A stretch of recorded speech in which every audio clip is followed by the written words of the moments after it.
Welcome back to Deep Thoughts, ladies and gentlemen. Today, finally, we're going to cover Coral Castle. Now, most of you regulars, if not every single one of you regulars, knows exactly what Coral Castle is. So what we're going to do is we're going to bring everyone else up to date as to what this is, cover some of the history just in case you've heard of it, you know what it is, you've seen the pictures, but maybe you forgot some of the actual dates of things.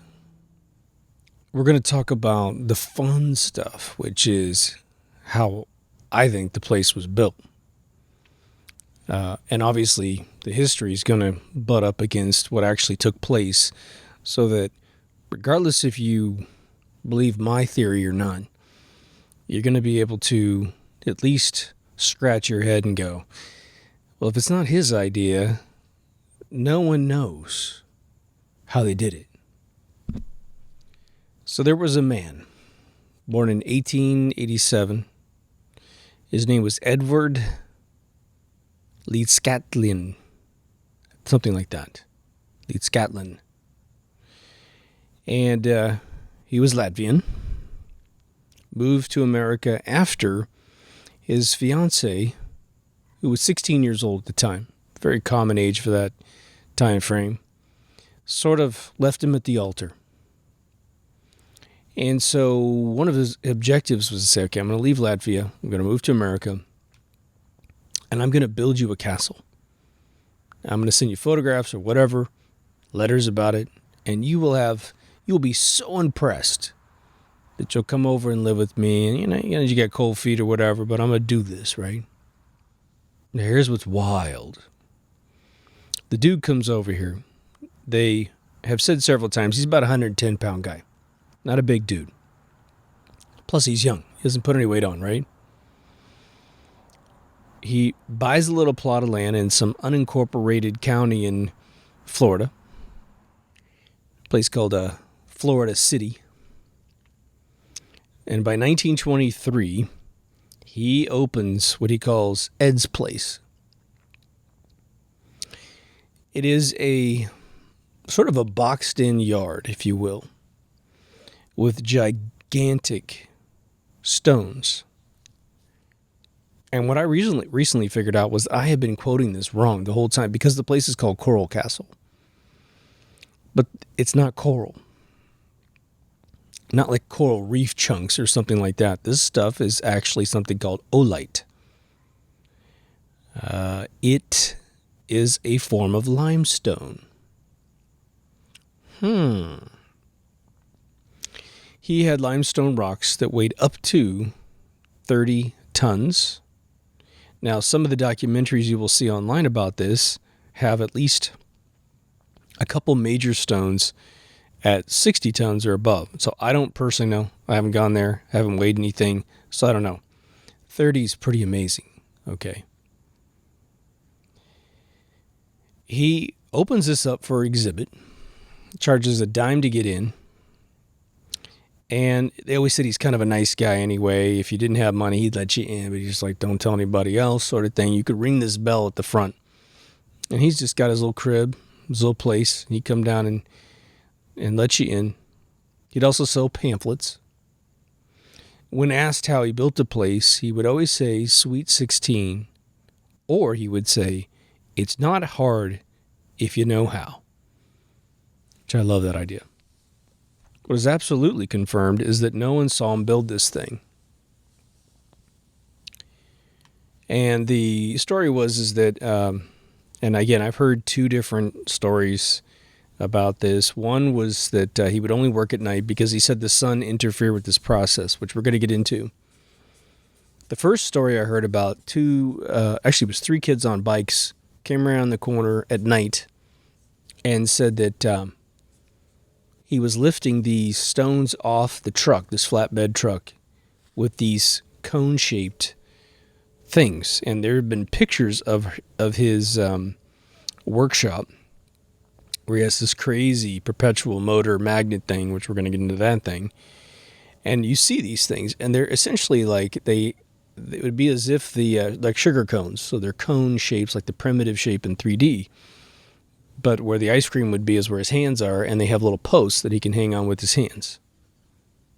At least that's what I saw in the photographs. They could even be longer. I saw all kinds of wild things. And so these kids, the first kids that I heard, and again, I don't know what's true, obviously, but they said they was lifting them off the truck with these things. Now, the second story I heard was that two kids, same exact kind of stories, said that the way that they described it was that he was lifting them off the truck like balloons, like hot air balloons. So they were just floating. The other story was that he had these workers bring him the stones, and he would make them go around the corner as he took them off the truck. It didn't want anyone seeing how he did it. Very fascinating. So if that isn't impressive enough, what he does is in 1936, he picks the place up and moves it. Supposedly, he actually purchased somewhere around 10 acres of land. And so he had land he didn't use, and when he died, which we'll get into, he ran it until 1951. He wasn't feeling very well, and he put a sign on the front saying, I've gone to the hospital. On the way to the hospital, he has a stroke, and he dies later, not too much later, of a kidney malfunction. His kidneys weren't working. But he moved this place to what is technically on the address book as Miami, Florida. So that's where it should be today, okay? But he picked this thing up and moved it. It's sort of like, the Egyptians, they built these 3 big pyramids, and, they kind of thought, it's not quite the right scenic thing, and so they just picked it up and moved it. If anybody ever told you that, your mind would be blown, right? They weren't really here at first. They were over there. Stonehenge was moved and completely reconstructed in 1954, and then they lied to you that it was actually built right where you see it. Unfortunately, his sweetheart Agnes never moved from Latvia. He even made a place supposedly for his mother-in-law to make sure that the whole thing was copacetic and cool. But for whatever reason, she didn't move over there. Now, one of the other things he's quoted as saying, other than Sweet 16, as to the methodology of which he figured out how to do this, and the answer of, if you know how to do it, it's not too hard. He was quoted as saying, I figured out how the pyramids were built, and that's what I used to make this thing happen. Now, technically, if you look at a lot of the photographs of the way that he put this together, one, you have to listen to the fact that he never took the rocks off of the truck during the day, complaining that essentially the photons from the sun, that verbal reaction of ethereal wind, messed up his technique. Probably, I don't know, I get the sense that it could have worked, but it was just, you're moving 30-ton rocks, you don't want to slip and drop it on your foot, right? But it would only work at night for the actual bulk moving of these rocks. And then you have the people that can't accept that he could have created a perpetual motor built out of magnets, which we're going to get to, and the fact that this 110-pound guy can move all these rocks into place. And so they take the daytime shots and say, see, it's super simple how he did this. He did pulleys and big, thick 10 by 10, pylons to just hoist it into place. Okay. Never a picture of the truck being unloaded during the day. Never a picture of this pulley system over the truck, which would have to be utterly massive to back the truck in with the stone on the back to get it into the pit where he's going to line it up, set it up, make it happen. So that whole thing of, it was all pulleys and it's all bullshit. Okay. If it's all pulleys, guys, if it's just that freaking easy, then why are they still trying to figure out how the pyramids were built? All that means is the Egyptians used pulleys, and you just can't find the pulleys because it's so easy. Everybody has a coral castle in the backyard. Why? Because they went to Home Depot and got some pulleys and some rope. Knock yourself out, guys. Show me your coral castle. Show me your 30-ton rocks. You don't have one because that wimpy way of moving out of science and moving out of something miraculous is the way that cowards work. I mean, granted, if there's 4 or 5 of these things around here and, Jim Bob does it and Webster the nerd does it, then, hey, man, I'll totally surrender. Yeah, wow, I didn't know. Why did it take so long for everyone to figure this out? So let's get into how he did it. Now, the one interesting thing is that he said, supposedly, that he figured out how the pyramids were made, and that's how he did Coral Castle. The thing that always confused me until I did this massive deep dive to do this episode was I thought, is there some similarity between coral and limestone? Because the Egyptians were doing magic with limestone. The answer is, it wasn't coral, it was oolite, and it is a limestone derivative. Perfect. This technique, I don't know if it works in any other type of rock, but it definitely works for limestone. We've got some visual proof of it.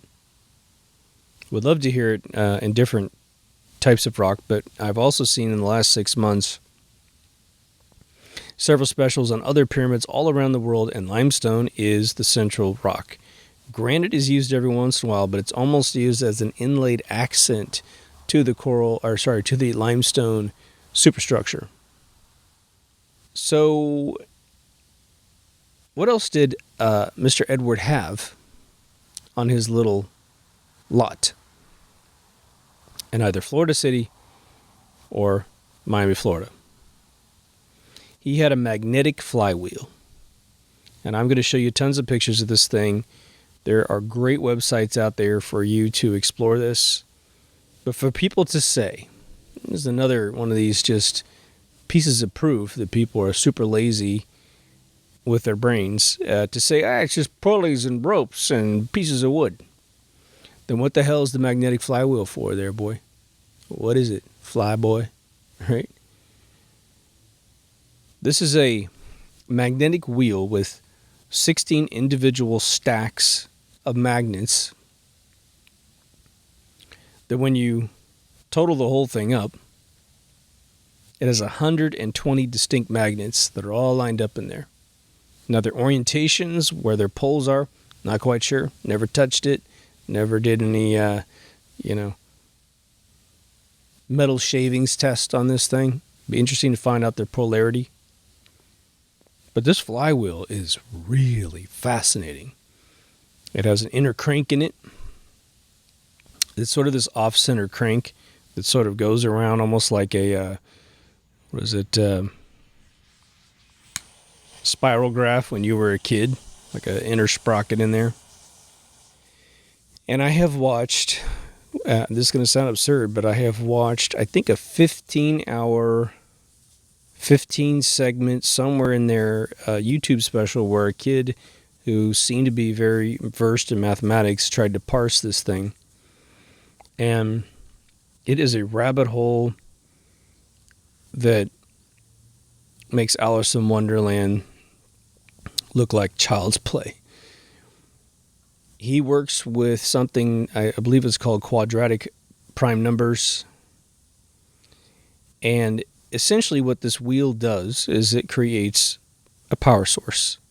With a little bit of energy put in, it puts a massive amount of energy out, and somehow it can charge up these tools that he was using such that it maintained like a capacitor, this magnetic field, of which then he could use to move the rocks into place. At least the core's movements. Now, he did use pulleys and wood to do fine adjustments, straighten them out. He carved on some of them. He made one of them look like the planet of Saturn. He made one of them look like a crescent moon. He built himself a chair that was perfectly balanced. He built a gigantic door that you could push with one finger. Now, all that had been done before, especially in Egypt. But balanced doors and all that stuff, he just recreated. He just proved that he had it figured out, which is cool. I mean, if you built a Saturn V in your backyard, it wouldn't be unimpressive just because it was done before, right?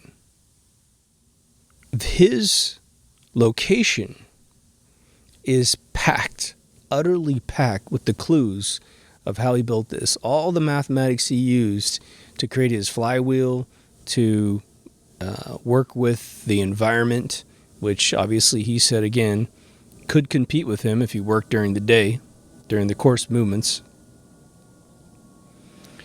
He has a water fountain that has this sine-cosine wave in it. That's part of the clue. Where you put your 10 cents back in 1923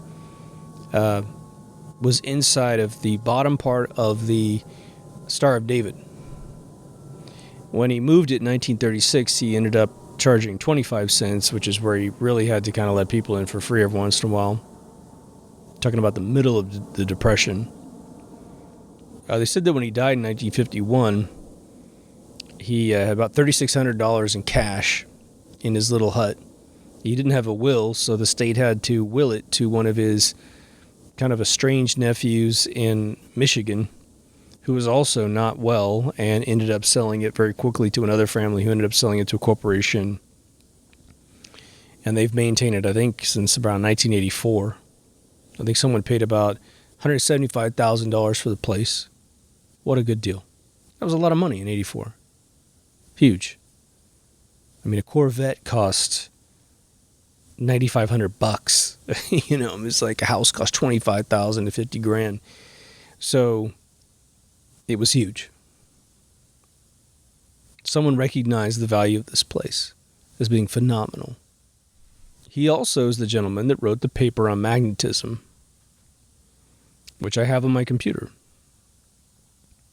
A lot of it is just basic understanding of magnetism, but a few of his opening phrases, a few of his areas are very interesting. He is the gentleman that said, you have been lied to your whole life about the construction and anatomy of an atom. He said, at the center of an atom is a photon.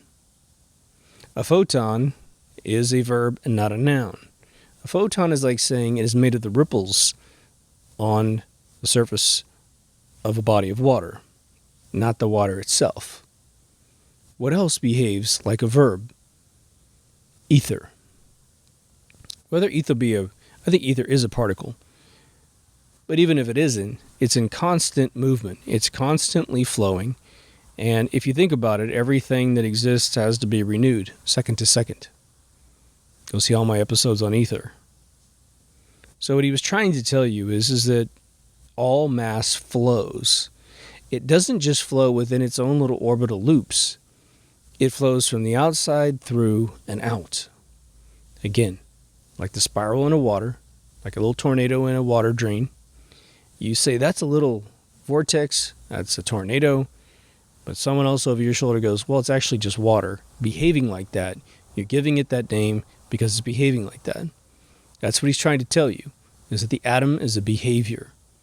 It is a bunch of tight loops of spins that create the electron, I should say first, the proton, the neutron, and the electron cloud.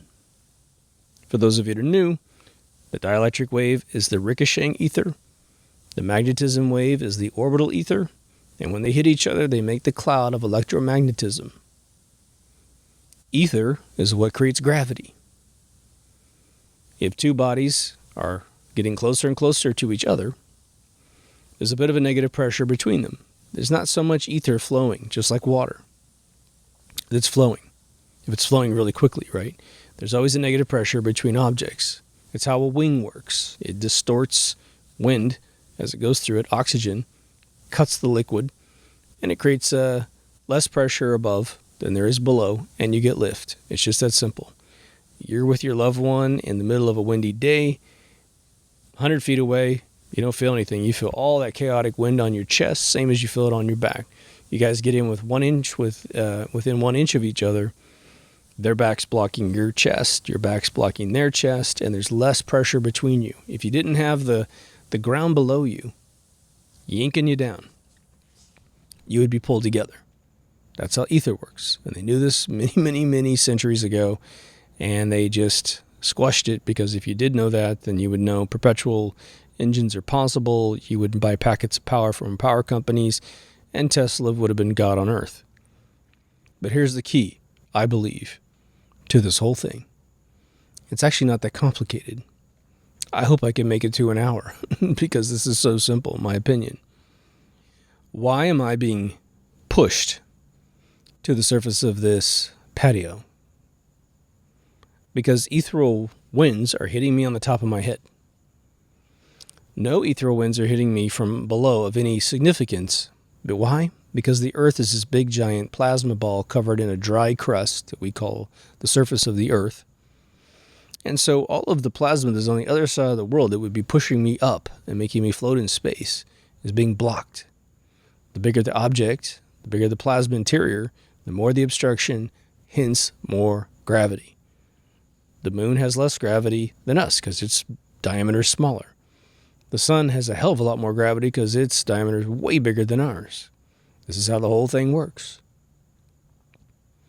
So that's why these oolite stones, these limestones that he used to build Coral Castle, flying quotes, were so heavy. That's how we know they weigh 30 tons, 20 tons, 10 tons, etc. Same thing with the pyramid stones. That's why I can't go over there and pick them up with one hand. Well, what if someone through sheer either serendipity, meaning pure luck, or careful experimentation, what if they somehow stimulated a rock with electricity?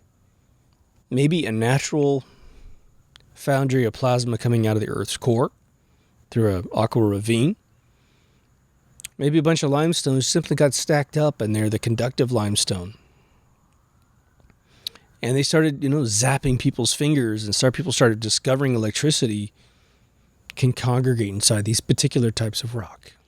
And through an experimentation of putting a certain frequency inside that rock, a sacred geometry pattern of electricity, just a frequency. How many people have seen those tests where they have the black piece of paper and they put it on a speaker, they put salt on it, and they play tones from a keyboard, and you see these beautiful patterns change. And you're like, oh my God, that's amazing. You can do it with water. Water is flowing, you beam sound at it, creates a little corkscrew, almost creates an effect like it's going back up. It's not, it's just an illusion. We see this all the time. There's the liquid metal experiments.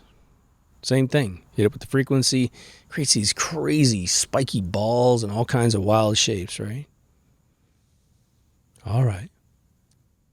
What if, as the normal configuration of resting orbital matter, which is limestone,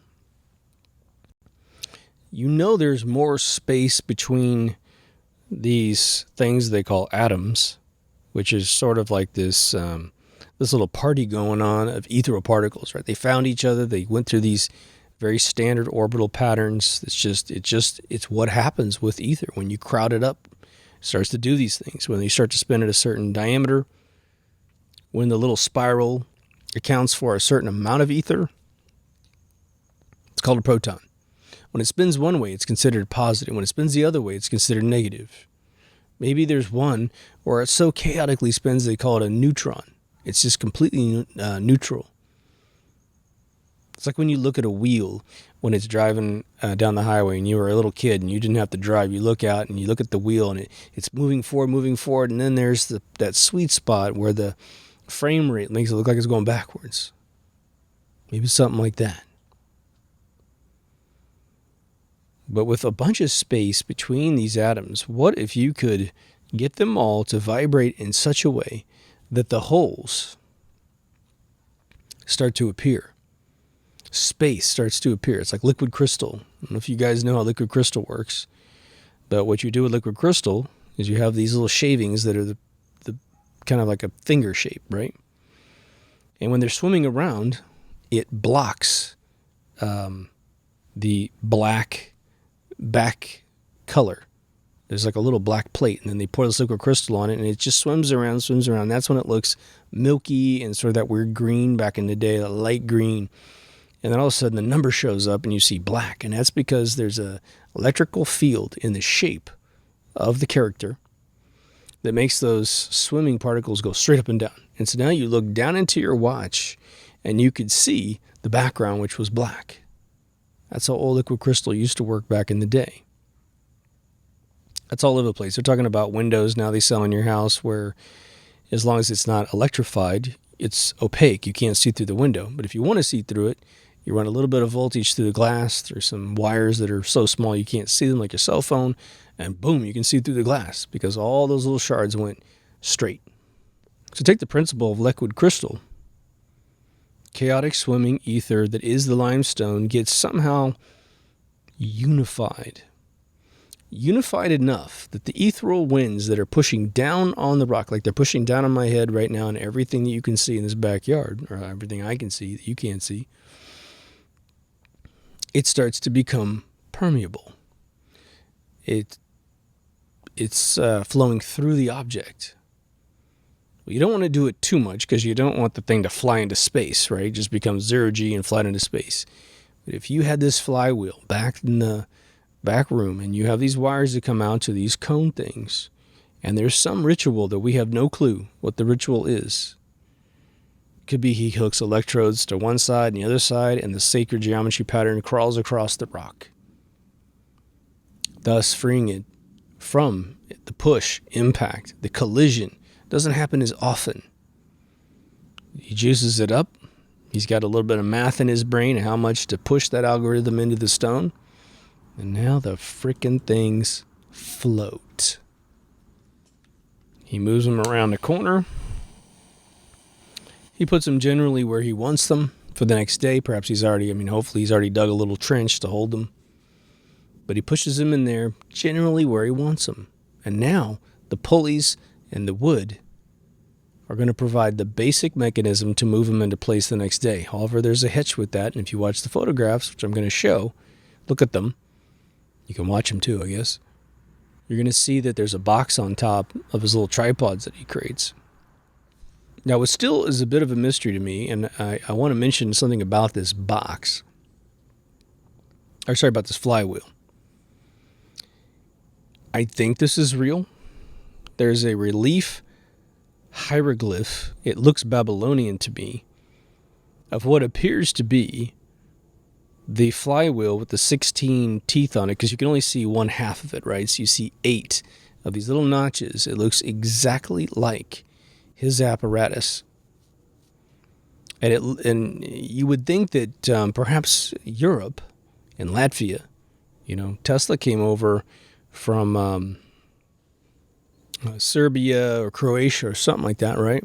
He came over and he had AC figured out. He seemed to have a lot of things figured out. But this dude, Edward, he seemed to have access to this information. Imagine you just got an old guy in your village who's an old mason, really high-end mason. This information has been passed down for years, how to build this thing.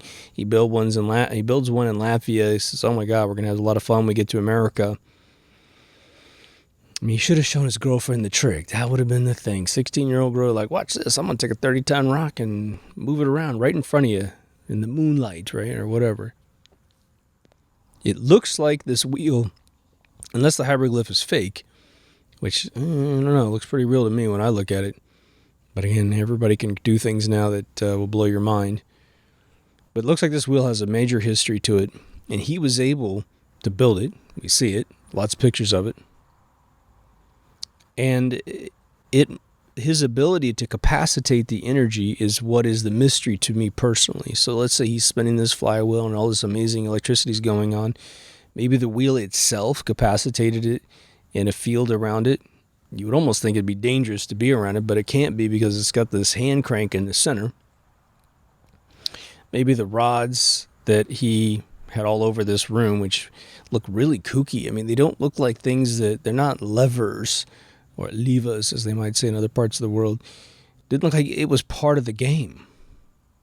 I mean, it didn't look like it was part of any, get this thing into place kind of tools. It looked like they were very specific for some other reason. And, I grew up in Kansas with old barns with crap in it that are over 100 years old, automotive garages that have been there for 80 years.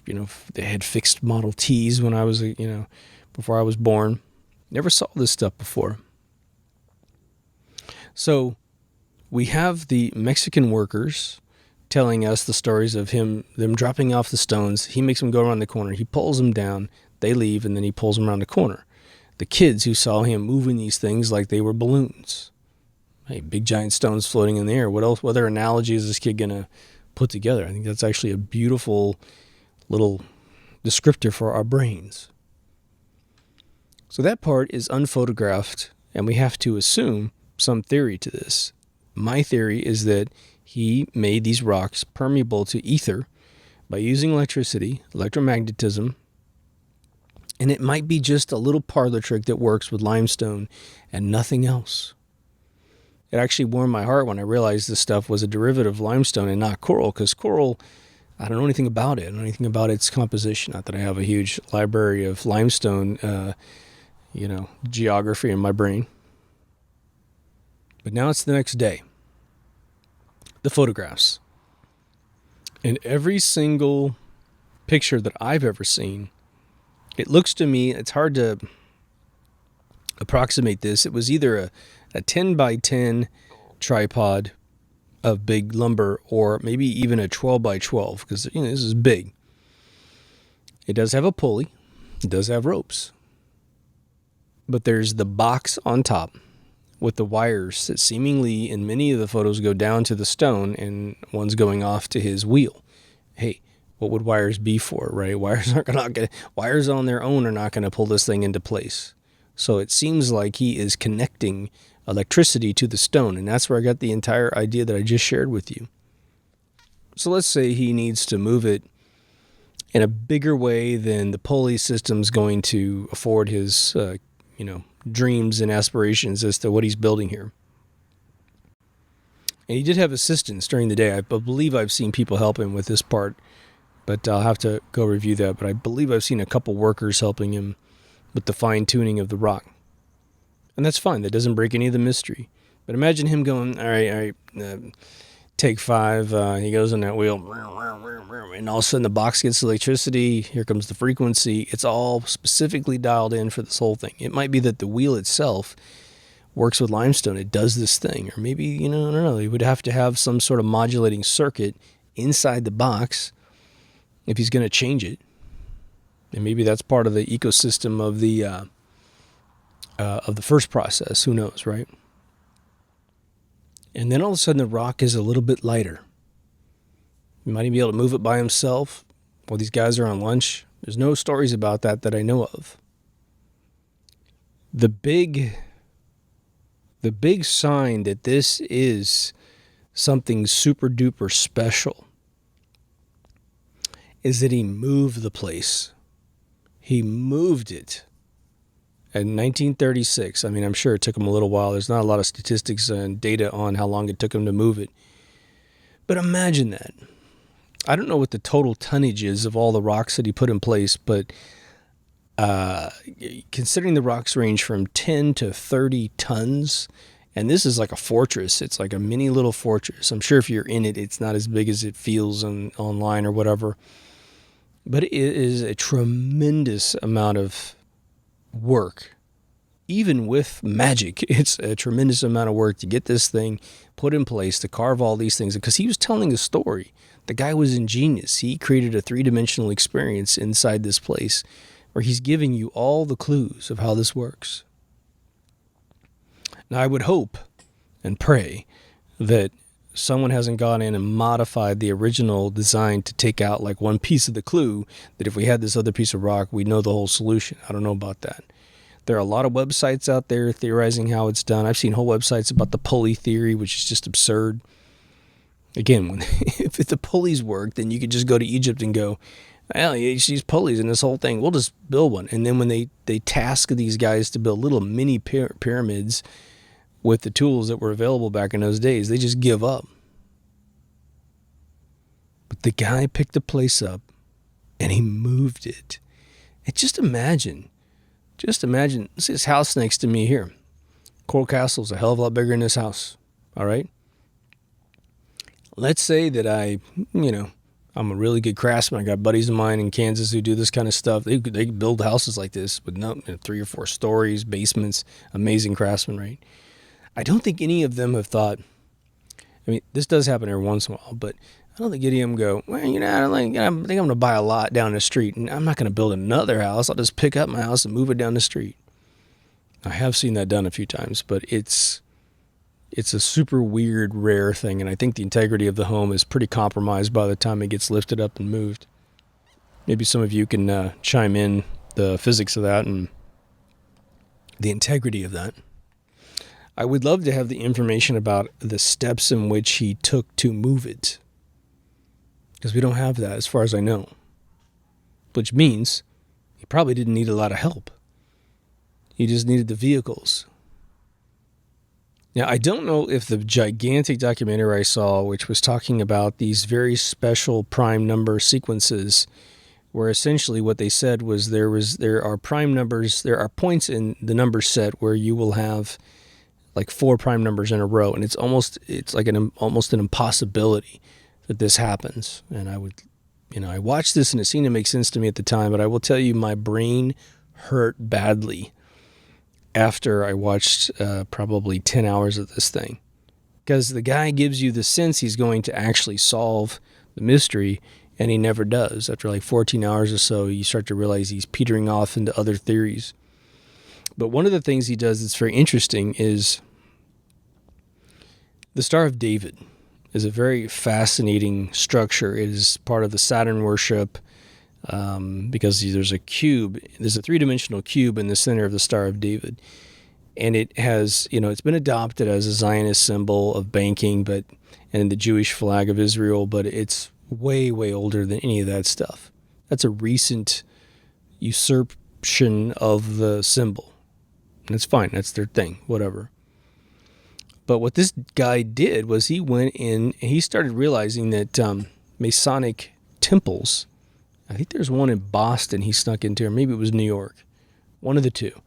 He went into one of these, and my God, the doors of these Masonic temples. Now, you have to understand that in Egypt back in the day, if you go look at any of the doors to temples, any of the doors, anything in Egypt, they were sacred passages. They didn't think doors were just some basic thing. They always had usually like this winged raw across the top. And it was a portal into a different consciousness, realm, dimension, whatever. But the guy started going into these Masonic temples and taking pictures of the doors.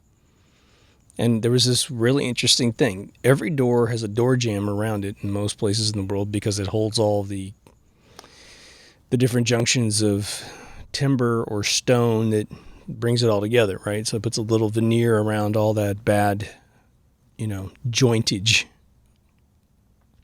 It's a super scientific word. But inside a Masonic temple, you will have the Star of David over the center of a door. At least one of the doors to the room, if not all the doors, have the Star of David. Well, if you go look at the Star of David, I'll put some photographs up there. The lower part of the star is a triangle. It's clipped off, and it's a triangle.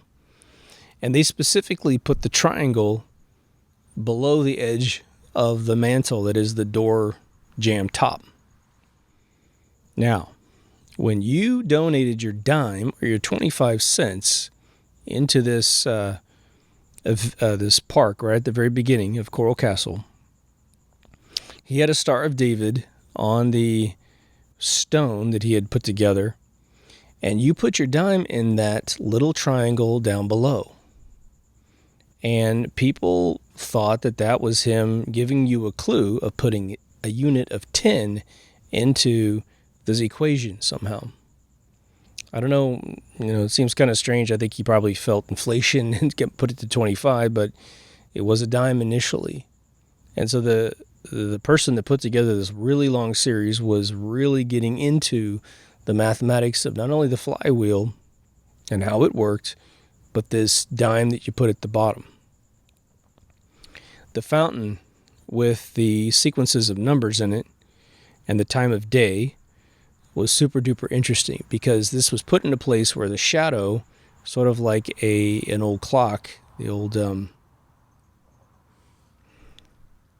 sundial type clock, right, would cast shadows inside this little bird bath or whatever the heck it was. He was trying to track the numbers there. Now, I wish I could give you the solution in this video as to what this guy was doing, whether or not the relevance is there. I'm pretty convinced that some derivative of what I've given you is what the guy did. He made these rocks. I'll put it this way. I think that there's enough evidence, eyewitness evidence, and factual evidence that the place was built, that he used some method to make the rocks weightless, virtually. I mean, floating in the air. Extremely interesting, right? Now, usually, if someone helps, let's go the opposite theory, that all of this is just sensationalized lies and blah, blah, blah, blah, blah. Okay, here's your challenge with that.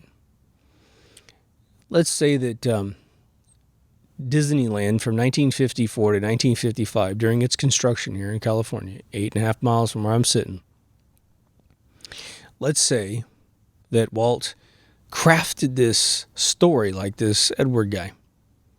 I can't say his last name worth a damn, so I'm not going to abuse it. But this park just magically appears as sort of the storyline. But what really took place was thousands of workers working to clear the land, help build all these rides, work. Bob Gurr's documenting it. He's designing propulsion systems, all this other stuff, right? But it's all secret, because they want you to believe this place magically appeared. That's part of I'm making this up. This isn't the story. But in order to make Disneyland more of a miracle, it just goes pow, and it's there. All right. That didn't happen, but if it did, all right. So after the debut of Disneyland in 1955, Walt dies 10 years later. He only sees that place for 10 years. Okay. How many people would hold the secret forever? That they worked on it, that it wasn't magically delicious, like it didn't magically appear one night? Some would. A bunch wouldn't. Especially if somebody paid them to prove that that's what they did. They're missing from their family. They go to work. They show their pay stubs. They prove that they worked there, and the hoax is unraveled and exposed, and a little bit of the magic disappears. Okay. So where are all these people that truly, if he didn't take these things off by himself, a 110-pound guy moving 30-ton stones off of the back of a truck, one by one, right? They get a new shipment, there's one stone on that thing, moves it off. Another one stone, moves it off, right? Trucks can't hold a whole hell of a lot, right? It's 1923 when he opened the first one. 23, how long was the Model T around for, right? Model T debuted in, 1915 or something like that? Don't quote me on that, but there wasn't that much sophistication in 23. Did they build big things? Yeah, sure. But we're talking about Empire State Building timeframes, where the base of the building is 20 feet thick or something. It's because it doesn't have all the girder reinforcement that we have today, the cantilever technology, the technology that keeps it from falling over during an earthquake. These were old structures built the old-fashioned way, and he's in that era. Okay, I just looked that up. The Empire State Building was finished in 1931. So say it took 10 years to build. He's literally building us at the same time the Empire State Building's been built. But he's one guy, 110 pounds. How much money would it take to pay all these people to help him? He's finished in 23. So he's building this, for, 3 or 4 years? He came from Latvia. How much money do you have saved up to just have all these workers helping him out? I don't know. He supposedly got the stones really cheap because there was a lot of construction and quarry work, making room for other things, leveling out land. So it was a disposal process for the construction companies that were digging these limestones out, giving it to him. It's like, hey, you want some trash? Sure, here you go. Boom. Whatever. See you later, man. I don't think this was some simple little thing. If it was, I would imagine that, an engineering college in Florida, in Miami, Florida, right? We have a really good engineering school, UC Irvine, down the street. But if we had a coral castle right here in Huntington Beach, and it was a big mystery as to how this was built, I would imagine that some professor over the course of 50 years would go, what I'm going to do, I see this all in my head. It's all pulleys and whatever. I'm going, this guy's maybe like 130 pounds, right? 110 pounds is not much, right? But he's like, I'm going to prove it to you. We're going to pull a truck up with a 30-ton stone, and this professor is going to just hook up some pulleys, because that's super simple, and I'm going to yank all these stones off, and I'm going to put them all in place by myself. Carve them up, whatever. Why there's in a box with electrical wires coming out of the top of it? I don't know. Why is that? You keep his lunch in there? The wires just, I don't know, for decoration? And what's up with the flywheel? Right? What's up with the flywheel? If this is the big debunked, it's only a bunch of pulleys, then why did he have a flywheel? What was that whole thing about? Why do you have all these weird tools in his shed? Well, he's just an eccentric. He's playing around with this magnetic flywheel. That was his little hobby, and he just happened to build Coral Castle and moved it by himself. Here's what I love about this story. There's this little pocket where Tesla in 1923 has already kicked so much ass in this world. It's unbelievable, right? He did. He kicked mega ass. All right. Einstein, he debuted his first stolen paper in 1905. He does another stolen paper around 1915. He's 1929, he gets his photoelectric Nobel Prize. Doesn't have the intellectual capacity to explain it. Every time he tried to explain his Nobel patent, which he shared with two other guys that actually did all the work, they said, well, he seems to miss the complete concept of his patent. Every time he speaks, he's missing the core factors of how this photoelectric effect works. Okay, so if you really know the history of science back in this little envelope of time, one, Edward is looking at Tesla.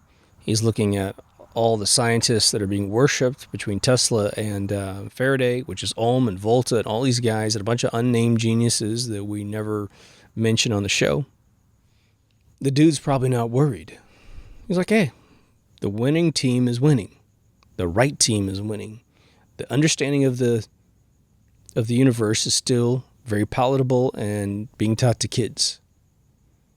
Again, Tesla called Einstein an absolute hack over and over and over again, explicitly writing that when Einstein got rid of theories of ether, Tesla said, look, everything that I make is based on ether existing.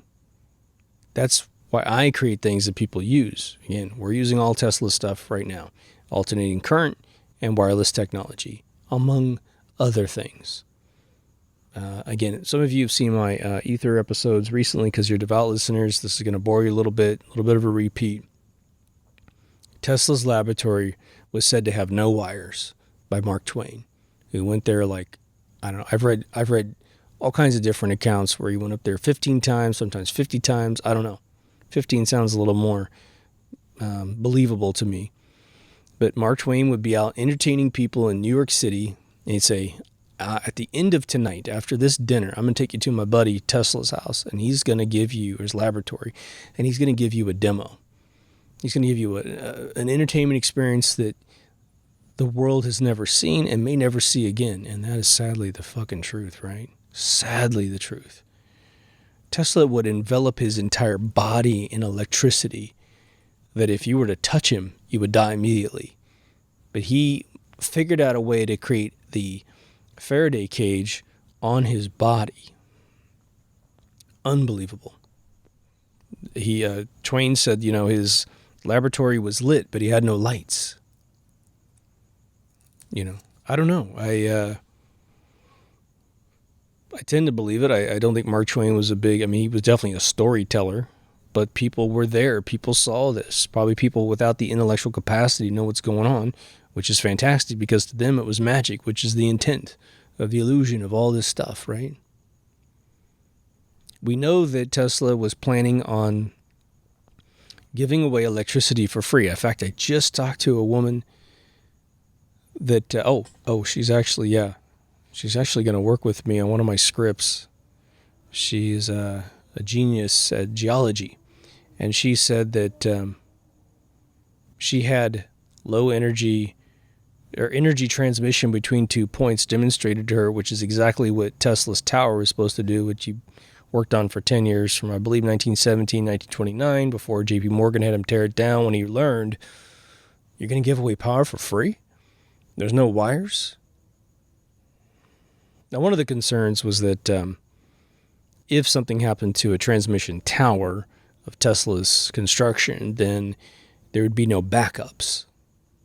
And I think that that is a falsehood that would be ridiculous, because you don't build one, you build a ton of them, right? You don't have to even turn on the other ones, right? But you have one that gets injured. And according to the theories that I have read about the Tesla Tower, you could encapsulate it in a building that is not going to interfere with ethereal winds, something very strong, not cement, because that'll screw it up. But it could sit there and work inside of a building, transmitting it out to everyone. But imagine your home gets hurt. It gets knocked down a little bit. And, take this scenario. We have earthquakes in California. We've been having a few lately. You find yourself trapped. You're in a big building. You're in your home. Luckily, there's no fire. There's no flooding. So you're just trapped. And you got your cell phone with you. And you realize that the emergency response teams have limited amount of time to rescue everyone before they die. Your cell phone has a battery in it and power ain't working anymore. So now you're staring at your phone.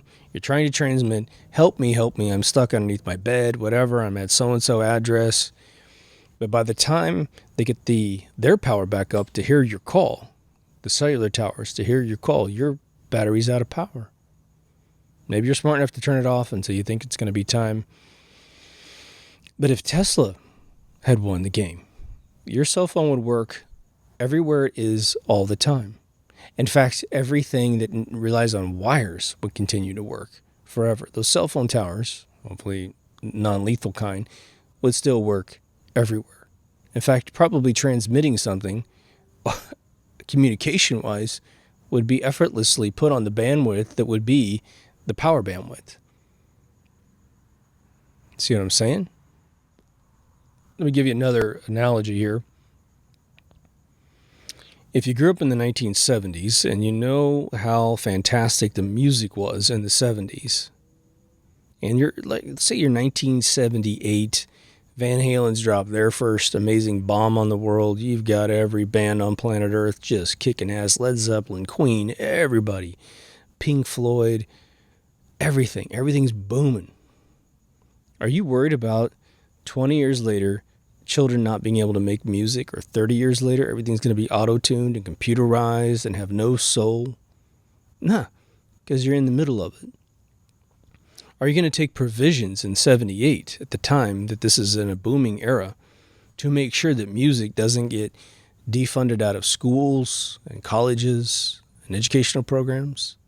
No, because you can't even imagine that. So here's our Coral Castle guy. He knows he's figured out some stuff that's been lost in time.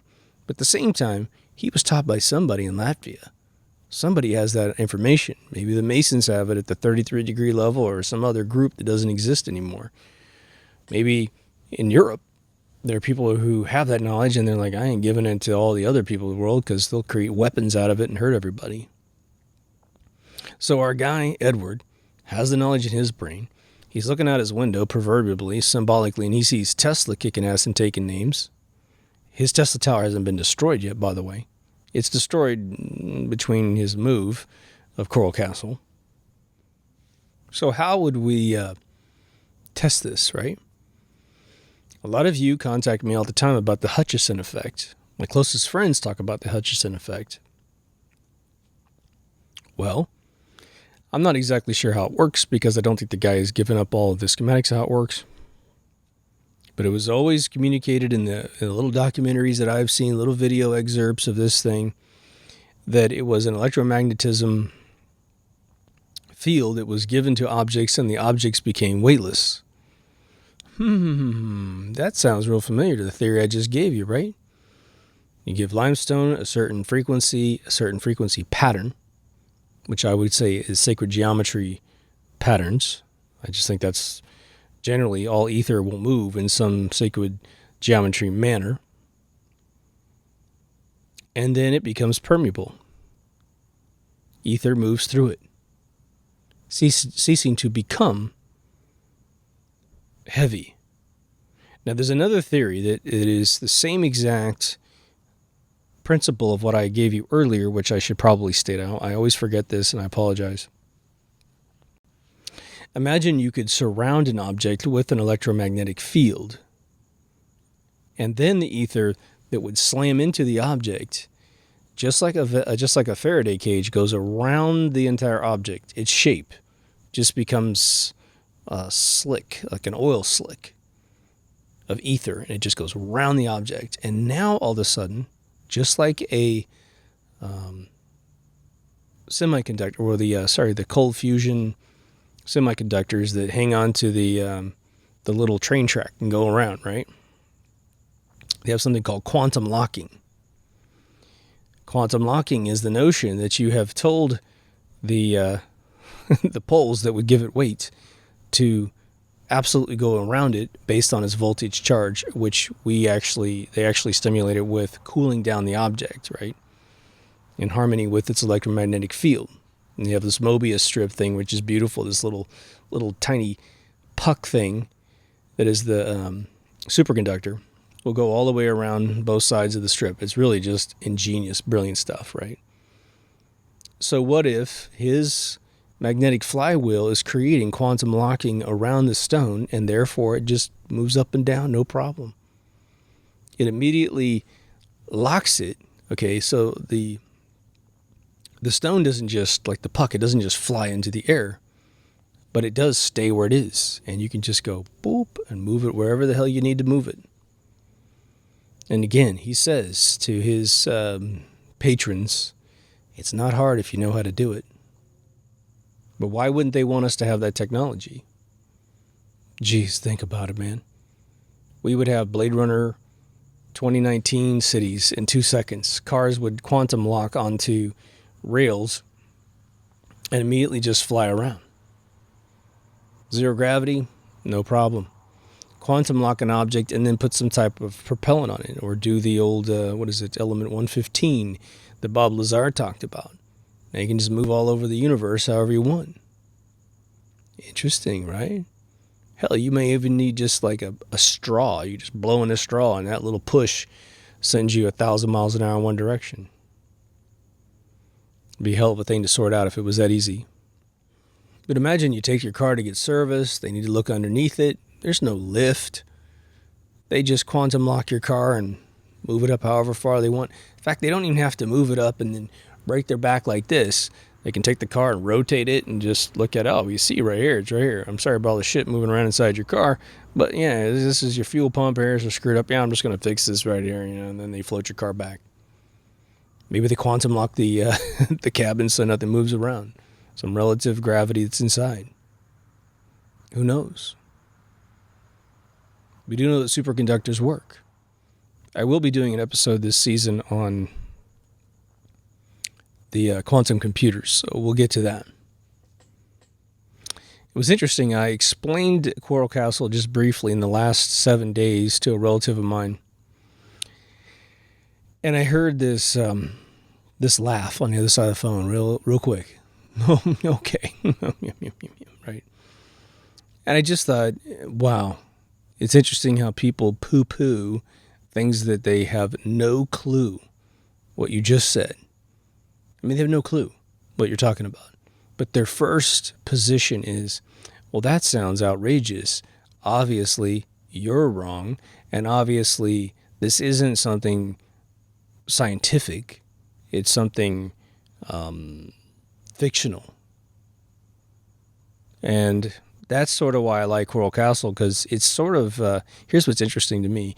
The Egyptian pyramids, man, they got all these ridiculous theories. I had to hear one regurgitated theory from a very good friend of mine. He's a genius and a sweet guy. But he said the ramp theory, right? Well, no. He figured out the ramp theory and the ramp. Well, the ramp theory, at the steepest slope that they think they could build the ramp to build one of the pyramids, it requires, I think the estimate is 3 to 4 times the mass of the pyramid that you're building in order to build the ramp. The ramp takes so much stone because you can't build it too steep, otherwise you couldn't possibly drag things up it. So once you level it out, and I don't know what the sweet spot of the ramp is supposed to be, the new theory was that you would cannibalize the ramp to build the pyramid. And then I'm like, okay, what do you do with all this extra stone? Because if you built 3 of them and you keep cannibalizing, but you still got to build the ramp every single time, you're going to have ramp rock everywhere. What do you do with all the ramp rock? There should be a ramp just sitting off to the side somewhere that goes back a mile, right? It's absurd. They've been down that route. We canceled that one out. But we still can poo-poo the pyramids. One of the more fanciful stories of the pyramids is obviously that aliens built it. And if you really study the pyramids and the way that they're crumbling right now internally, there's nothing alien about it. It's got perfect human flaws to it. Now, it is based on pi. It is 4 different corners being seamed together. It is utterly so massively amazing that, we don't know how many tens of thousands of years that went back, nor how many hundreds of thousands of years it took to get the knowledge to build that place. But Coral Castle's a nice one. Built in 1923. Okay, that's less than 100 years ago, right? The first person dropped a dime inside that Star of David 96 years ago. That's pretty cool. It's pretty recent. And as much as people try to debunk it, again, hopefully this episode will give you a bunch of counter debunking and go, hey, you're wrong. It's not just that. If it was just that, then you wouldn't need this and all that other stuff, right? But then the fact the guy moved it, unbelievable. Unbelievable. Some of you have been there and you've reported back. Some of you have been to the Georgia Guidestones. They're real interesting construction. Very, very explainable place, but very spooky objective to that whole thing. There's so much of the world that's unexplained, but I think that we're recapturing it. I will tell you that one of you reported back to me, and it was fantastic. I can't remember who you were. One of you came back to me and said, you mentioned this guy named Eric Dollard. It's Dollarderic, I believe. Apologize if I'm getting that wrong. But he's a dude who went and rediscovered all of the books written between Faraday and Tesla, as I always say. He also does a big dive on Steinmetz, which is a very interesting mathematician. But one of the listeners said, I went and looked at this and my mind was blown. And I think the person said they had an electronics background as well, at least electrical background. And he's like, wow, this is like a whole new universe. And I'm like, yeah, isn't it? Since I got a little bit of time on this stick, quite a bit actually, I want to pass to you something you need to look up with Eric Dollard. Let me explain Eric to you for a second. We did an episode on him on MK Ultra Radio, and sadly we made a little joke at the beginning of the episode where Eric bragged at one point to a documentary film crew that he ended up at a very short period of his life using amphetamines to stay awake while he was doing his research. And his boast, which I totally believe, is that he goes, I ate that stuff like candy and I didn't get addicted and I didn't go crazy, but I got a lot of work done. Do not do that, okay, no matter what. Just get good sleep, maybe stay up a little longer, whatever. Don't do what he did. And he wasn't recommending anyone do that, okay? But we opened the episode with that statement and made a little joke that this guy's such a baller. He was able to do this, right? And a lot of people got offended, and I'm actually kind of glad they did, because they like Eric so much that they got offended by the fact that we would mention this. And if they didn't listen to the episode, is their problem, because we just celebrated this guy to the nines for as long as we possibly could. I will most likely do an episode on him this season. He's been on my list for a long time. But what he does is, if you go look him up, you're going to see, I guess the best way to describe this would be 3 different types of videos you're going to see. You're going to see him doing lectures at colleges. And what I need you to understand, okay, if you really want to get this dude, because this will help you with everything that I've ever talked about, it'll send you on your own path to hopefully bring treasures back to us, okay? But but if you're going to watch one of his lectures at a college, make sure you're well rested, well fed, no distractions, and listen. If you're really academic about it, you might want to get a pen and paper, write down some of the things that he talks about, because he's going to mention books that you can probably get your hands on. I've never tried it because I watch the lectures and they make sense. But I will tell you that even with my extremely diverse scientific background, I had to look up a lot of what he was saying, because he is way above me and I think most human beings on planet Earth when it comes to electricity. He understands things fluently that most of us will struggle to understand. You have to be sort of that person who loves electronics, or you've already got your master's degree or higher, I think, is what you need to understand this guy. I don't even remember if he has a degree. It wouldn't matter, because the guy's phenomenal. So that's one of the suites you're going to see of his videos, okay? The second type of video you're going to have are individuals like me going up to him and asking him questions, getting an audience with him. Sometimes he's in his car in the desert. Sometimes he's at his laboratory. There was it was something like a Vice special on him. I don't know if it was Vice, but it was like 3 or 4 guys filming him with the guy, asking him questions. And they're usually fairly respectful. In those interviews, he will say things that will seem outrageous, but you need to understand that he got his information from the military and RCA, which built most of the radar systems for the military, at least up to about 1980. But this guy was a prodigy child, and they gave him a $7 million laboratory that was a military laboratory to play with in his off hours. Like, here, kid, it's the weekend, go in there and have some fun. But they also taught him a bunch of stuff, and I will give you one thing that they told him so that you hear it from me first, so it won't sound so outrageous when he tells you. He studied the cycles of the sun for decades, okay, writing down emission levels, emission patterns, sunspots, the frequency of them, the magnitude of them, the radiation differential between no sunspots and sunspots, the cycles of them, all that stuff. But the military told him, and RCA individuals, etc., that the sun was a portal. And I've heard this a lot lately from sources that aren't him. Now, a portal to what? They asked him, follow-up question, and he goes, they don't know.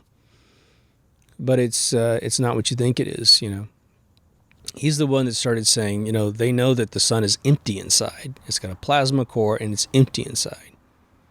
Now, in the last 10, 15 years, there's a lot of seemingly fringy ufologists that talk about big giant spaceships going into the sun and using that thing as a portal to travel around the universe. That seems like there's a lot more information out there to come to that conclusion than I've ever heard rumored, so I don't know what to think about that. He didn't really lean on that. He just said, this is what I was told, and he just, matter of factly, he's pretty old now. I don't know what his real age is. He has a beard and gray hair, so you can't quite know. And he's always been bald since he was really young, so it makes him look older than he really is. But he's also sort of a maverick, he is a maverick. He's one of these guys that's like Hunter Thompson, who's like, you can like what I say, or you can shove it up your butt. I don't care. So just know that's sort of his attitude towards things. But the third category of videos is just jaw-dropping, and it has to do with the little group that he created in the Bay Area, San Francisco area, really the southern region. called Borderland, the Borderland Group or something like that. I believe I have that name right. But what he and several of his friends did, starting around, I think, 86 to about 88, 89, somewhere in there, they were filming profusely tons of experiments in somebody's basement.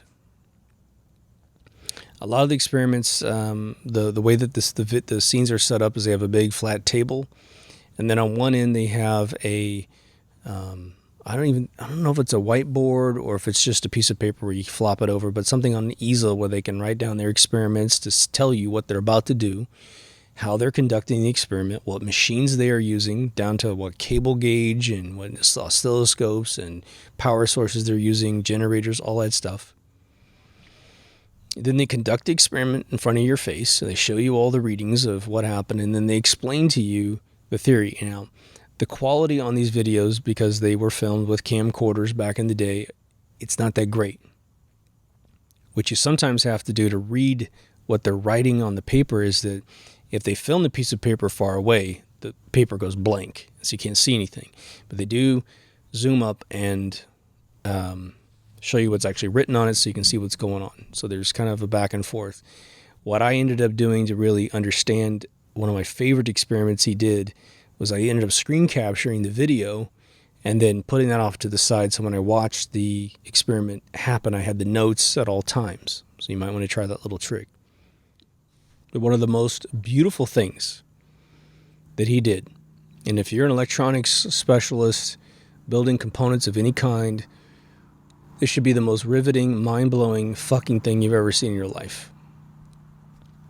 And one of the experiments, Eric and his counterpart, I get the feeling there was at least 3 guys. One guy was more of a camera operator, and the other 2 were really doing all the experiments, but I think all 3 of them understood what was going on.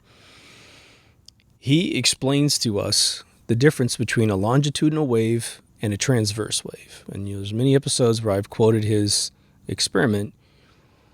But since we're on this fringy technology, it's that made Coral Castle possible, I just want you to know, it's like what I'm about to tell you in this experiment makes Coral Castle look very feasible. All right. Now, in a nutshell, a transverse wave is like a rope, and you have it lying on the ground, or maybe your friend's holding on to the other side, and you have a little bit of slack, and you whip it, and you see that wave go to your friend's hand on the other side. Another really common transverse wave we bump into every few weeks when we wash our sheets and rebuild our beds is that you take your comforter and you whip it, and you see that wave go across. That's a transverse wave. So what's a longitudinal wave? Well, beautifully described in this video. If we took a broom handle, big dowel of wood, right? You hold one side, I hold the other side. And you know that if either one of us, you've done this with friends, you probably even gagged your friends with this one, you push on it, and immediately the other side feels it. Immediately. If I move it 1 atom in the direction of your hand, you're going to feel 1 atom of it bump you. It's immediate. So what Eric and his buddies in this Borderland group they created was they built a circuit, this little square circuit. There's, I don't remember what the components are, okay? But he built this so brilliantly that he was able to take this component in a square. And there's about 5 or 6 of them on a table. If I remember right, 4 to 6, somewhere in there. And he configures it. He goes, all electricity today is based on transverse waves. And that's why it sucks, he tells us. That's why it's slow, is what he tells us. What he's basically telling us is it's frequency based. Okay? So he configures it initially with the transverse wave going across the circuits, traditional cathode, negative to positive traveling, right? And he's measuring, and he outlines all the equipment. If you just had a basic electronics laboratory in your house, you could probably recreate this as long as you could build a little component.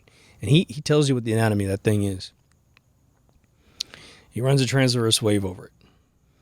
And then he wants to say how quickly, compared to the speed of light, how quick this circuit completed the packet of electricity getting to the other side. And it was, I remember, if I remember right, it's 70-80% the speed of light, something like that, but it's sub light speed. And he's doing this so casually, it's ridiculous. And he takes the circuits and he goes, now we're going to reconfigure this to be longitudinal waves. Turns them, he literally rotates them, I think like just 90 degrees, maybe 180 at the most, reattaches them all together, re-outlines the experiment, goes back to the board, tells you what he's doing, tells you what you're going to be witnessing, what machines he's using to measure this. Pow! He runs it. It's over 11 times the speed of light, all of a sudden. And he's kind of like nonchalantly broke the speed of light in a circuit by 11 factors. Think about that. Think about that, guys, gals. How many of you own computers? Computers are anything, right? Your television's a computer now. Your cell phone's a computer. Your computer's a computer. Your laptop, your tablet, whatever. How many times have you had to watch a completion bar happen on a piece of software? I am processing your picture. I am loading your drawing. I am blah, blah, blah, blah, blah. And you're watching this completion bar happen. Okay. Intel sits up there and tries to figure out how to make a chip faster. So does AMD, so does everybody else. All right. Well, why aren't these folks building longitudinal wave circuits, longitudinal wave CPUs, buses, whatever, longitudinal wave SSDs to get this 10 to 11x performance? Now, maybe, of course, you might have to build the components out of something different because literally the friction by operating at that speed might boil the CPU silicon. Who knows? But why aren't we at least talking about it? He shows you right in the experiment this working. Outlines all the equipment, shows you the result on the machines. Boom. Paradigm shift. Huge paradigm shift. What think tanks like to call disruptors. Well, what are the, aside from banks that control money, all right, what are the two, well, I would say, what is the most powerful sector in the world? Energy is the most powerful sector in the world. Petroleum energy, nuclear energy, and as they create electricity, it is the most lucrative business in the world. I'm consuming tons of electricity right now just to bring this show to you. I'm going to process this video in Final Cut, and I'm going to wait, an hour and a half for it to process on my computer, which ain't slow. Maybe the internet has a 10x increase in speed because there's a longitudinal method of fiber optics all of a sudden. Instead of 60 gig up and down or 100 gig up and down, now it's 1,000, 10,000 gig up and down. We never have to wait for information transfer ever again. We never have to wait for our computers to do anything unless we tell it to, calculate the answer to life, the universe, and everything. Man's hubris always dictates that wherever man is in time and space, that we're the most sophisticated man has ever been. But any one of you study ancient architecture, monolithic structures, the clock they found in the Mediterranean around 0 AD that looks like it was like the most amazing timepiece. It was way beyond a sextant. I'm not even sure what it is. We were way ahead a long time ago. And idiots in power destroy things. They destroy for two reasons. They destroy it out of sheer fear, or they destroy it to covet. They have the power, and we don't. If Bob Lazar is telling the truth about these UFOs stuck in this place called S1, this side of this mountain, we've got 9 UFOs from somewhere. He said in a Joe Rogan interview that they were discovered through archaeology. At least one of them was one of the rumors he heard. Doesn't matter. Those things have been created. If they exist, And supposedly the military mothballs them every 10 years and then brings it out and brings in a bunch of new thinkers, and they try to crack it, and then they can't get it a little bit further maybe, and then they put it away for another 10 years. But what if it was an open source project? The whole world could think about it. Little tiny 3-year-olds could think about it. And they're like, oh, Daddy, Mommy, it's just this thing right here. That's the way it works. And you're like, oh my God, the kid figured it out. Awesome. Okay. Anti-gravity, quantum locking cars are now how we travel the globe and then maybe beyond. I would recommend that you read the paper. I read that he did a book. I don't know if that's what the paper is I have. I can't remember, but I remember the magnetism paper had a very clinical title to it. I haven't looked into it for a little while, but he has a few publications. And I've even read critiques of his publications where they're like, oh, he's not right. Okay, Mr. Scientist who said he's not right. Where's your coral castle?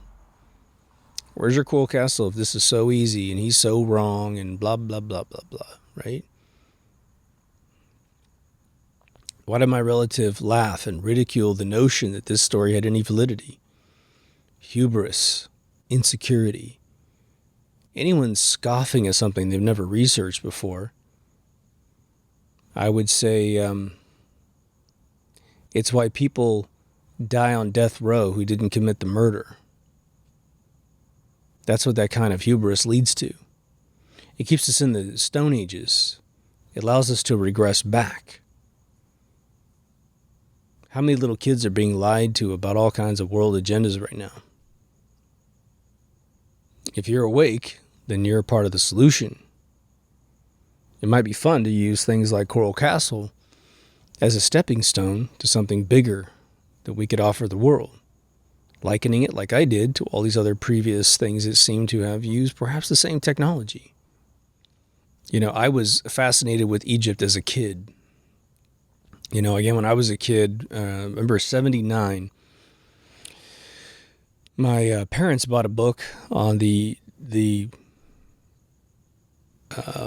excavation of the tomb of Tutankhamun, and it had these beautiful clear overlays of how they took off each layer of his tomb. And, they showed the gold bust on top, or first a wood box, and then all these other layers, just like a Russian doll all the way down. And it was super fascinating. And at the time, Leonard Nimoy's doing his show on TV telling us that, aliens created the pyramids. And here I am, a little kid, don't have any internet around me, and I just got like the official news about things. And so my brain's like going, yeah, aliens, awesome. I just watched 2001. I watched Close Encounters a year before. So aliens, awesome, love it. Then I did the giant 6-year deep dive in the 90s. Learned how the pyramids were built. I have books in my house which are really hilarious because I ended up finding books that were written in the early 20th century. Most of them written between about 1905 and 1920. I read the books about how they cracked the hieroglyphs off of the Rosetta Stone, about how two guys were battling it out. One guy thought it was iconology, like Chinese icons, and one guy said, no, I think it's phonetical. Phonetic. He said, no, these are symbols for phrases and sounds in the mind, and this is a linear thought process. You have to sound out the word. And of course, what ends up happening is the guy that thought it was linear phonetics dies in the attic of his brother's house, penniless, while the other dude was some rich aristocratic Darwin kind of guy. Daddy had lots of money. One guy was a peasant, one guy was, some duke's son or something like that. And so the guy that said it was iconology kept, taking craps on this other dude. Eventually, the guy cracks it in the attic, actually starts translating against the other two languages that are on the Rosetta Stone. And of course, the jerk-off, just like Darwin, who stole everything from de Lamarck, the French scientist, they automatically know everything. And it's just like that scene in Dragon Slayer where the kid finally kills the dragon, and the king, who can barely walk at this time, stands up on the dead dragon, and this little squire would off at the side, pulls out the scroll, let everybody know that the king killed the dragon. And he didn't. He just stole the credit for it. So This dude who says iconology then says, oh, of course, I knew it was phonetic the whole time. Unbelievable, right? But everyone thought the pyramids were tombs forever. You know, it was not until that BBC special happened where they brought in the experts and said, I don't think these are tombs. Not sure what this is. Talks to a local mason who's probably passed by now, but he was in his 80s at the time. Looked very healthy, man. He's moving around, no problem, man. And he said, no, these are power generators. Because this whole thing is a big battery. It's a big power source. It's a Kraftwerk. It's a power plant, right? And then we started finding the hieroglyphs where we see these people holding things that look like light bulbs. If you load up the plateau that these pyramids are on with electrical water in these catacombs on top of an aqua ravine, same way Tesla built his tower in 1917, then you just stick a rod down there and you can pull out as much electricity as you want. Electricity just gives you what you can capacitate, what you can flow. That's why your outlets in the side of your house don't sit there and spew electricity out of the side until you plug something in. And it gives you what you can digest. Most electronics in your house, even though you're getting 110 out of the wall, most electronics in the world run on 3.3 volts or 5 volts. That's most chips in the world, most circuitry in the world. It's all transposed down to only use this tiny trickle of power. So I hope this was valuable to you. This is what I've been wanting to do for a very, very long time. I wanted to do it justice. I actually did an episode in, I think, season 2 or something, where I did one on sacred geometry. I started to reference Coral Castle inside the sacred geometry episode, and I finally just gave up on it. I had it in my editing bay forever. Because I realized in the middle of the episode, I should have just made it about Coral Castle and then mentioned sacred geometry as a part of the episode. So this reverses it in the right path, in my opinion. So my recommendation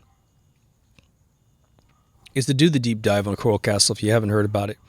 Even if you've been there, it might be even more amazing to you to go research it and go, man, I was there, you know. And look at the photographs, pay attention to everything I've told you. Read as much as you can about these quotes from the guy about having seen him do what he did. And then go study Eric Dollard videos. You should do that anyway. Just go into Eric Dollard stuff. Again, brace yourself. Some of it's extremely deep. But even if you listen to it in a lighthearted way, his Borderland experiments are amazing. His private one-on-one sessions at restaurants inside of his car, those are a little more esoteric, a little harder to follow.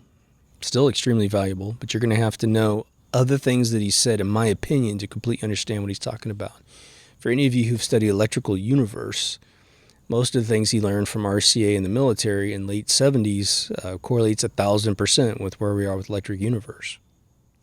If you're super duper interested and new to the channel, then you want to go watch probably every ethereal episode that I've done. Just go to the website, deepthoughtsradio.com, search in the field for ether. I've spelled it 2 different ways because there's 2 different ways to spell it, E-T-H-E-R or A-E-T-H-E-R. Sometimes I'll say ethereal, but I think I'm going to create a category, aka playlist, on the website so you can just find those really quickly. But that will open your mind. It will give you a lot of solace and peace about how the universe is created. Gravity will no longer be a mystery to you. It will not be a phenomenon, as these other scientists will say. And one thing I'll brace you for, once you figure out that ether is gravity, and it's all pressure, right? So for those of you who are like, no, it's atmospheric pressure. It's like, it is, but ether is the thing, not oxygen, not water. It all behaves the same. But the reason why you can take a clear ceramic cube and put a feather inside, vacuum all the air out, and you turn it and the feather still falls. You know, according to air pressure people, that feather should just be in zero gravity inside there, right? But the reason why it still falls in the ceramic container is because ether doesn't give a shit about oxygen. It flows right through that ceramic cube and it works great. Now, if you could electrify and quantum lock the box and still see inside, you would see that feather most likely go bam right to the center and just start floating around like a little screensaver, right? But it'll blow your mind, and it will depress the crap out of you when you see brilliant people like Bob Lazar go, it's gravity. We don't even know what it is, or Neil deGrasse Tyson. Well, we don't know what gravity is. It's like, really? Okay. So the authorities of the world for all science are completely upside down. You'll soon disband the notion of a Big Bang, of dark matter, of black holes. All those things disappear once you understand how ether works, okay? You might have a black hole like the movie Black Hole, where it's a vortex that goes down. I think those things should probably exist. Now, whether or not it can capture light, who knows? Who cares? If we find one, we'll find one, whatever. It's not the O-ring that the scientists just submitted and said it was a black hole. That thing doesn't exist, okay? It can't exist. Just like physics breaks down at the Big Bang, physics utterly breaks down at the center of a black hole theory that is pull gravity, not push gravity, all right? There's many things to be uncovered or many truths that will be revealed, as Neil Armstrong said in one of his last speeches about the moon hoax. He was trying to tell us, this ain't true. I'm not going to risk my life to tell you the truth, but eventually you'll find out the truth, and we didn't go, right? And so there's all kinds of things about science that are right in line with that whole thinking. So I hope you feel me on this. Do your research, contribute your brain trust. Don't worry about you having a formal degree in anything. This is all super duper logical thinking, right? Did Faraday have a PhD in electronics? No. He discovered all of it, right? Ohm, Volta, Tesla, all these people discovered stuff, invented theories, invented methodologies, not just theories, but mechanical devices of which we use today. They didn't have degrees in this stuff. They had degrees in science, but they just went into a little room and figured it out with their laboratories, something that Einstein never had. If you haven't been to deepthoughtsradio.com, please go. It's where all the video and audio exists in terms of feeds. There's 2 places for video, 2 places for audio. BitChute is going to be behind for a while because it takes a long time to upload to BitChute, mainly because you'll upload to BitChute and they just don't encode. It's really sad. Audio is supported on all devices, so just get up there and click the link. If you want to conversate beyond YouTube, YouTube is actually a great place to go. Again, for those of you, and I don't think there's a lot of you that do this, but definitely get into the comments on YouTube because people are saying amazing things. And you can also help each other because some people are sharing their journeys and they need advice on things. Not a lot, but a little, enough that you can make a difference, let's put it that way. It's sort of a movement, if you will. The social media outlets are currently, yes, they're all deep state things. I'm very, very sorry. What else we're going to do until someone ponies up some other solution for us that's, got free speech police. Hopefully this seems like an antiquated comment in the future that we might actually protect the First Amendment of the United States Constitution.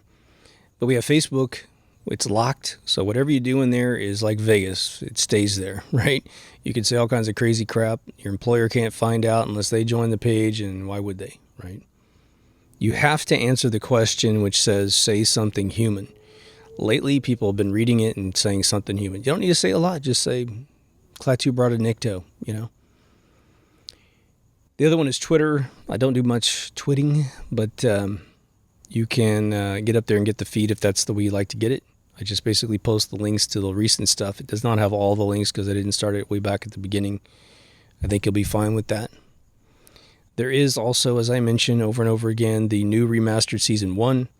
There's 2 ways to get Season 1 remastered. Click on the link at the top of the website and go to the channel, the distinct channel for Season 1. It will no longer receive new videos. It is now complete. The reason why I did that for the newcomers is that I put a bunch of my music from my personal catalog to start out episodes and to end episodes, and YouTube said, we don't allow this to be played in Europe. We don't allow this to be played on mobile devices. I mean, it's just a bunch of screwball stuff, right? So all that's been stripped off. The audio in this channel for Season 1 is atrocious. It's up and down all over the place. I kept the mic about half an inch from my mouth. I do apologize for that. So I've edited a ton of the space out of the videos, or I'm clearing my throat, taking a drag, thinking too much, and so I took all those pauses out. Some episodes have been sped up by 5 minutes, but the audio is also balanced. I took all the audio tracks, exported them, put them on Audition, Adobe Audition, balanced all the vocals out. So if anything, they might be a little too loud, if anything. So I put a new soundtrack on it. And so you can go to that channel, or you can just go to the website, and anything you find that season 1 is the new channel. So it's all kind of all in place in deepthoughtsradio.com. The other huge thing I keep mentioning is that the categories will help you find the playlist that matches your selection, your appetite for information. So if you just want NASA stuff, it's in there. If you just want alien stuff, self-improvement stuff, it's all in their special categories. So you don't really have to search if you don't want to. But because I don't spend a tremendous amount of time doing the embedded links in these videos, you do, if I mention, hey, I did an episode called this or that, the best way to do it is write that down. Go to the website, hit the search field, type in that, and boom, you'll find it in 2 seconds, and you're good. Probably even less than 2 seconds. There's 2 ways to donate to the page. I do want to talk about donations for a second, since this is an early episode of Season 5. I'm watching the monetization shenanigans on YouTube. This service is getting heavily demonetized. I still have the majority. The lion's share of all the videos are most definitely monetized on YouTube.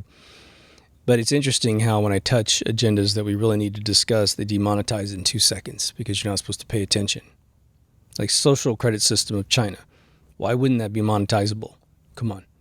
They just don't want it to be seen. So there's shadow banning, I think, works like this. They take the video and they immediately demonetize it, which elects it for a back-end process.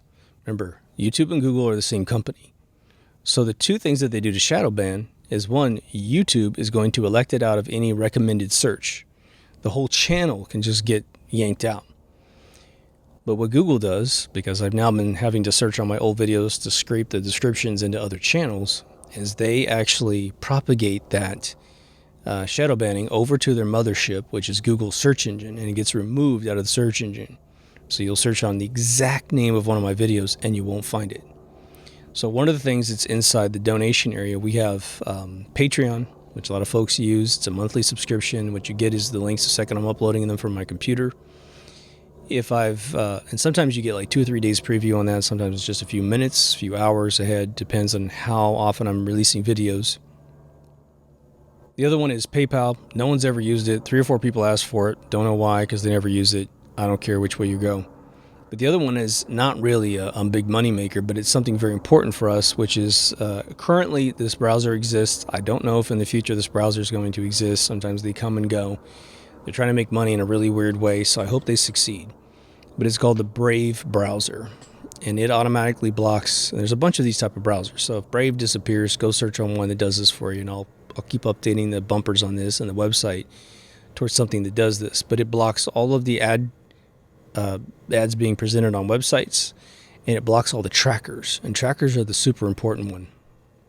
What trackers do is it lets lets Amazon know you were on CNN. Here's what you need to know about that. Once a little ad is embedded on CNN that actually goes over to Amazon, Amazon not only can serve you ads based on what you last searched on. If you have Black & Decker drill, you'll see Black & Decker drill ads all over the place. But it also tells Amazon where you were, meaning the URL this is being referenced from is now Amazon's database tracking. So if you didn't want someone to know that you're looking at website A, website B, at this article, this and that, these ad blockers and tracker blockers are huge because it cuts all that off. Now nobody knows where you've been except the site that you went on. So that's gigantic.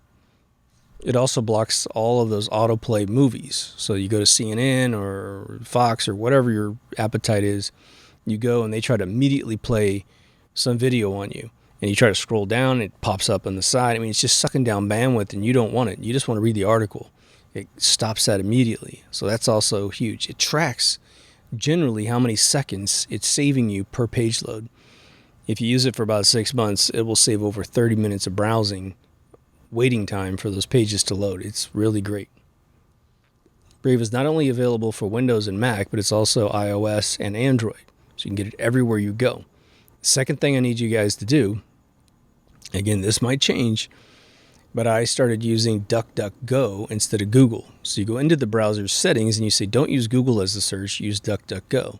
Now you can use any other service that you believe in, that you like, but let's cut off the head of the snake, shall we? Let's not give them all of our search data, because some of these folks are fairly decent. Now, there's always going to be speculation as to who owns these places and whatever, but let's at least cut off that artery and make them go an extra mile to get our data, okay? I think you feel me, right? All right. Well, until we debut another episode, take care of yourself and someone else, and I'll see you in the next Deep Thoughts. Over now.